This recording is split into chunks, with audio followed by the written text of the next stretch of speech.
CES, the Consumer Electronics Show, just wrapped up its 2018 showing. There were some pretty flashy, headline-grabbing items, like the 146-inch Samsung TV, Sennheiser's $2,400 headphones, and even an Amazon Alexa-powered shower. But what about for the rest of us that don't have 30 grand to spare? What did CES bring for you and I to buy? I'm Jason, aka Maslin Monty, and these are the CES items you'll actually buy.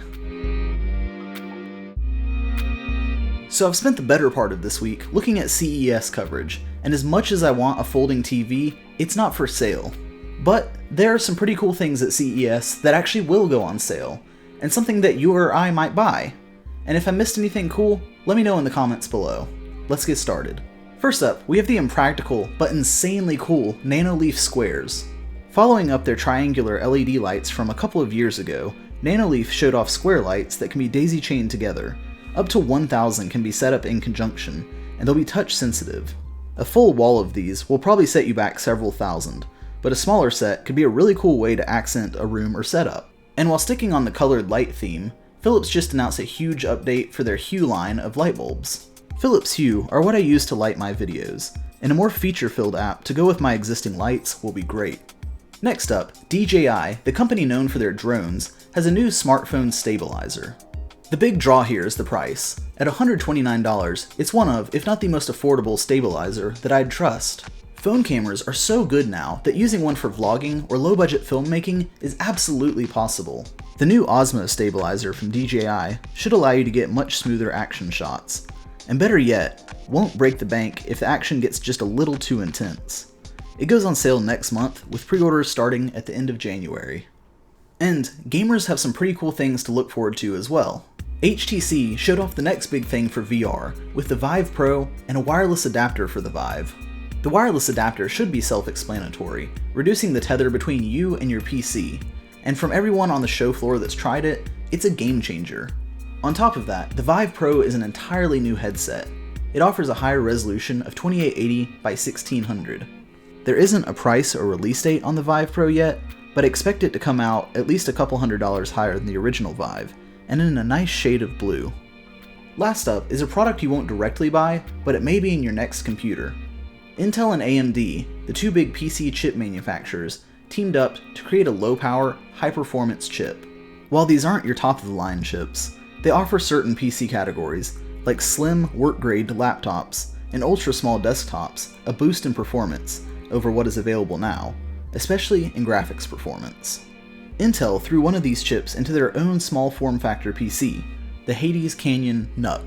Lastly, I want to talk about a product at CES that won't be affordable this year, but paves the way for the future. Nvidia calls it a monitor, and every spec indicates that it's a monitor except one: the size. Nvidia, partnering with HP, Acer, and Asus, announced a 65-inch TV-sized 4K gaming monitor. They call it the Big Format Gaming Display. And I know what you're thinking, at 65 inches, I can just buy a TV. And while that's true, with these monitors, the devil is in the details. See, your standard TV has a frame rate of 60 Hz. This means that the image on screen can update 60 times per second, once every 16.6 milliseconds. And while most monitors on the market are still capped at 60 frames per second, high refresh rate monitors are on the market, going as high as 120, 144, or 240 Hz. In the case of Nvidia's newest monitors, they'll hit 120 Hz. This means you'll get an individual frame about every 8 milliseconds. And while this doesn't make a big difference for TV or movies, this makes a huge difference in navigating menus or playing games on your TV. Another feature of the monitor is the ability to sync the screen's refresh rate to the content that's coming into the screen.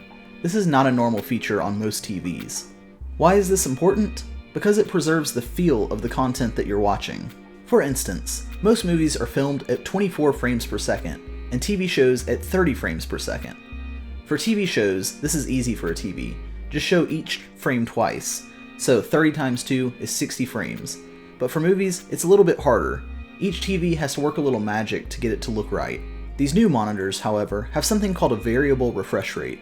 If you're watching a movie, it will only refresh 24 times per second. Same for a TV show at 30 frames per second.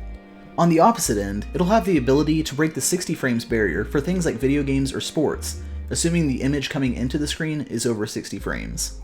Every couple of years, TVs add new buzzwords to sell new models. 3D, 4K, HDR, smart TVs, curved TVs, and now hopefully high refresh rate TVs will be the next one. High frame rate, probably more so than any of the other technologies, isn't a gimmick. Like HDR and 4K, you may not care about it at first, but once you have it, you won't want to go back.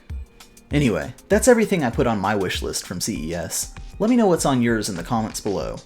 And if you enjoyed this video, leave a like and get subscribed. Once again, I'm Jason, aka Maslin Monty. Thanks for watching.